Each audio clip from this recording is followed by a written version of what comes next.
we're at this great little wetland just up from the Rakaia Gorge, and Mananui wetlands, they're really important, but we have so many less in Aotearoa than we used to. A lot have been drained, right. but they have a really important role to play, and they were very significant to mana whenua. Absolutely. So first and foremost, you will find most of kaitahu living either within a day or half a day's proximity to wetlands, and the significance of it is because of mahikakai. Wetlands, similar to estuaries, have the most diversity of mahikakai possible, so to live next to your food resource was exactly what our tipuna were doing in those times.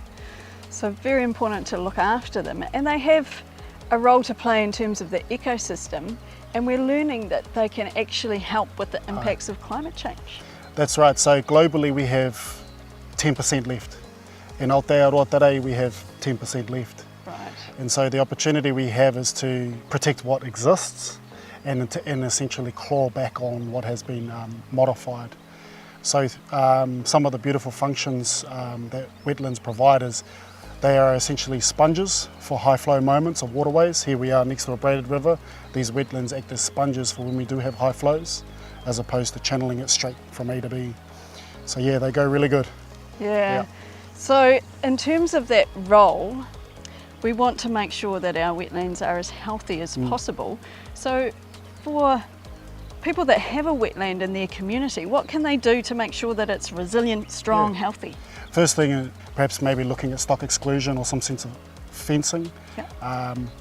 You know, and that being said, it's one thing to do a fence, but it's another thing to do a bit of pest management as well. Right. So fencing, pest management and restoration efforts would be what I would say. Okay, so when you talk about pests, we've got trapping for, say, predators, and that would be weed control as well? Absolutely. So in freshwater environments, you tend to find things like willows and poplars dominating native. And of course, we're all trying to compete for photosynthesis. So if we can find a way to manage the introduced rako or the introduced species to protect the native ones, then you'll be on the right track. Excellent. So there's a challenge. Have a look for a wetland near you and see whether there's anything that you can do to make it strong and healthy. Kia ora, thanks Mananui. Yeah, kia ora.